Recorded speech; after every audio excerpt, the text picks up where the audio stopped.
Local account के साथ कोई भी इंटीग्रेशन नहीं होता है एज़्योर एडी का। तुम्हें कुबरनेटिस का ऑथेंटिकेशन नेटिव तरीके से हैंडल करना पड़ेगा, क्लाइंट सर्टिफिकेट, बेरर टोकन।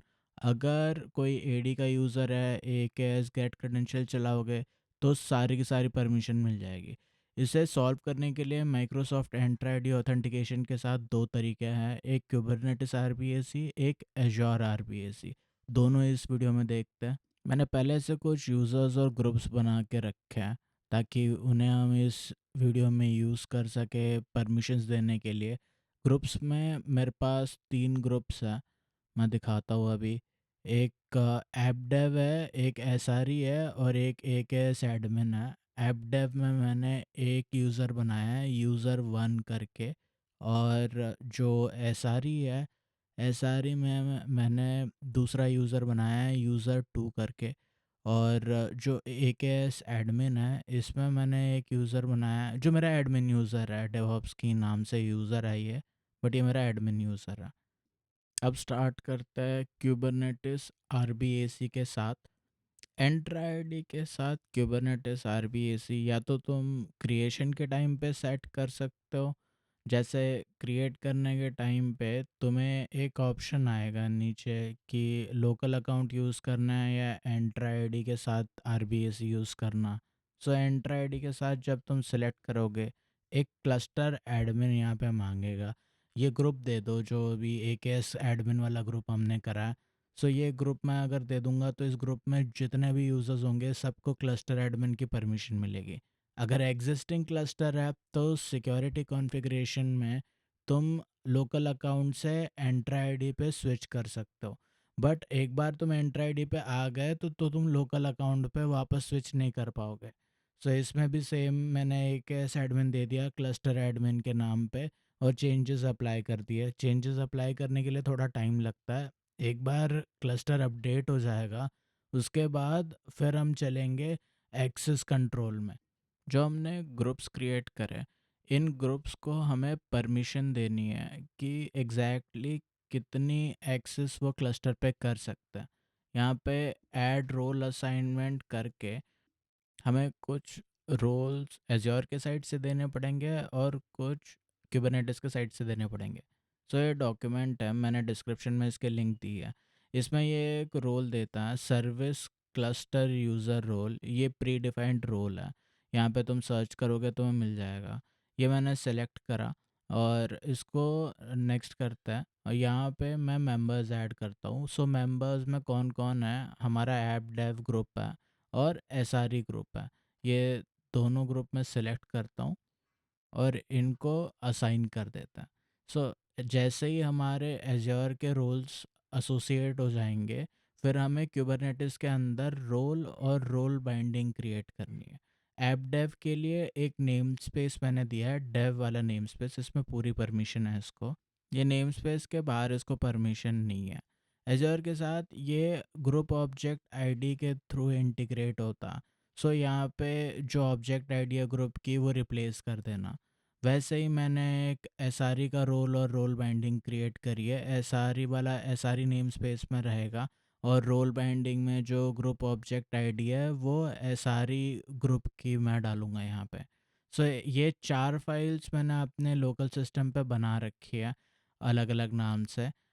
इन फाइल्स को अप्लाई करने के लिए पहले हमें क्लस्टर के साथ कनेक्ट करना पड़ेगा। एजर लॉगिन मैं कर लेता हूँ। यहाँ पे मैंने एडमिन यूज़र के थ्रू लॉगिन करा है क्योंकि इसको क्लस्टर वाइड परमिशन है। एक बार लॉगिन हो जाता उसके बाद एक बार चेक कर लेते हैं कि सच में परमिशन है या नहीं। सो kubectl गेट पॉड्स -a चलाता हूँ। सो इससे क्या होगा, ओके एक इशू आ गया। अच्छा अगर हमने पहले चेक कर लिया। सो मेरे क्रेडेंशियल्स सही नहीं थे, मैं एक बार ये क्रेडेंशियल्स वाली कमांड चला लेता हूँ। जो ओवरराइट एग्जिस्टिंग क्रेडेंशियल्स है उससे क्या होगा कि रिप्लेस हो जाएंगी चीज़ें, टोकन्स वगैरह।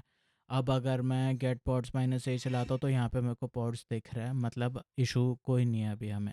सो kubectl अप्लाई -f डॉट, ये कमांड से क्या होगा, इस फोल्डर में जितनी भी फाइल्स है सारी अप्लाई हो जाएंगी। और यहाँ पे और एक इशू आ गया। सो नेम स्पेस डेव नहीं है और नेम स्पेस एस आर ही नहीं है। सो मैं ये नेम स्पेस क्रिएट करना भूल गया हूँ। यहाँ पे मैंने चला दिया kubectl create namespace dev और जैसे ये बन गया फिर kubectl create namespace sre, दोनों नेम स्पेस क्रिएट करने के बाद मैंने कमांड रीरन कर दी। अभी ये सक्सेसफुल बता रहा है कि चारों चीज़ें सक्सेसफुल इसने क्रिएट कर दी है। अगला काम हमारा वैलिडेशन का है। जितने यूज़र्स हमने बनाए हैं, जो परमिशन हमने दी वो सही काम कर रही है नहीं है एक बार देख लेता है। अभी एडमिन से मैं लॉग आउट करता हूँ, मैं फिर से लॉगिन करूँगा।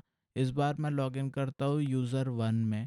यूज़र वन हमारा ऐप डेव वाला यूज़र है। एक बार ये लॉगिन सक्सेसफुल हो जाता फिर हम चलाएंगे kubectl गेट पॉड्स माइनस ए। इसने यहाँ पे बोल दिया है कि फॉरबिडन यूज़र वन जो है उसको परमिशन नहीं है लिस्ट करने की। मैं डॉक्यूमेंट में जाता हूँ वापस से और यहाँ से ये कमांड कॉपी कर लेता हूँ। सो ये क्या करेगा, ये हमारा एक पॉड क्रिएट करेगा in dev namespace. Dev namespace में पॉड क्रिएट हो गया।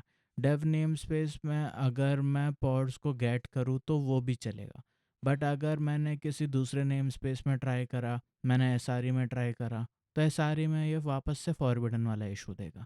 यूज़र वन हो गया है सही से टेस्ट, मैंने लॉगआउट कर दिया इसमें से। अब लॉगिन करते हैं यूज़र टू में। फिर से लॉगिन कमांड चलाने के बाद यहाँ पे मैं user two at the rate devops की .com मैं लॉगिन कर लेता हूँ इसको। यूज़र टू की भी सेम स्टोरी है। kubectl गेट पॉड्स ये नहीं कर पाएगा। डिफ़ॉल्ट नेम स्पेस में इसको परमिशन नहीं है। माइनस ए चलाऊँगा वो भी नहीं चलेगा।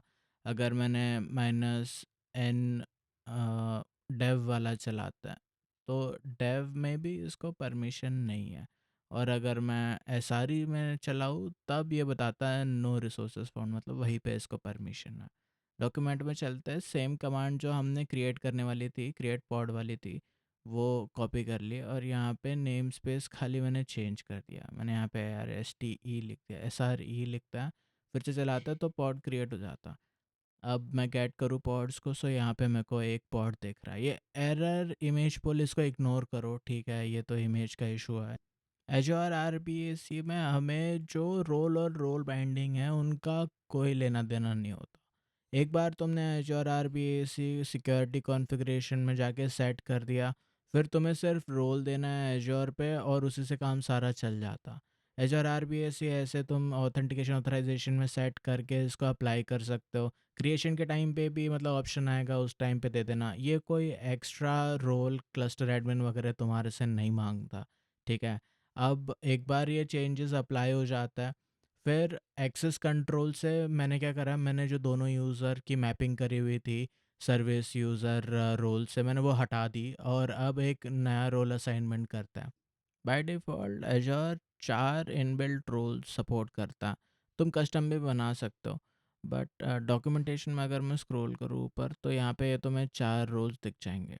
मैं एक काम करता हूँ, 3 रोल मैप कर देता हूँ। ये मैंने एडमिन वाला रोल उठाया, एडमिन वाला रोल सेलेक्ट कर लेता हूँ, क्लस्टर एडमिन है हमारा, और ये मैं मैप करता हूँ जो हमारा एडमिन यूज़र है उसके साथ। सो ग्रुप पे मैप कर देता हूँ, AKS एडमिन, ये मैंने सेलेक्ट करा और इसको असाइन कर दिया। फिर हमारे दो ग्रुप्स बचते हैं, एक ऐप डेव और एक SRE। तो एक और रोल असाइनमेंट ऐड कर रहा हूँ मैं यहाँ पे। यहाँ पे एक काम करता है, जो रीडर वाला रोल है, ठीक है, तो खाली रीड कर सकता है क्लस्टर में और कुछ नहीं कर सकता, ये वाला रोल असाइन करता है ऐप डेव को। जनरली ऐप डेव पे ज़्यादा परमिशन नहीं होती। इसको सर्च करते हैं और ये पहला वाला सेलेक्ट, अच्छा लास्ट वाला है, सेलेक्ट करके मेंबर्स में मैंने ऐप डेव ऐड करा और इसको भी असाइन कर देता है। सो दो रोल्स हमारे सेट हो गए। फाइनली तीसरा रोल एक ऐड करता है।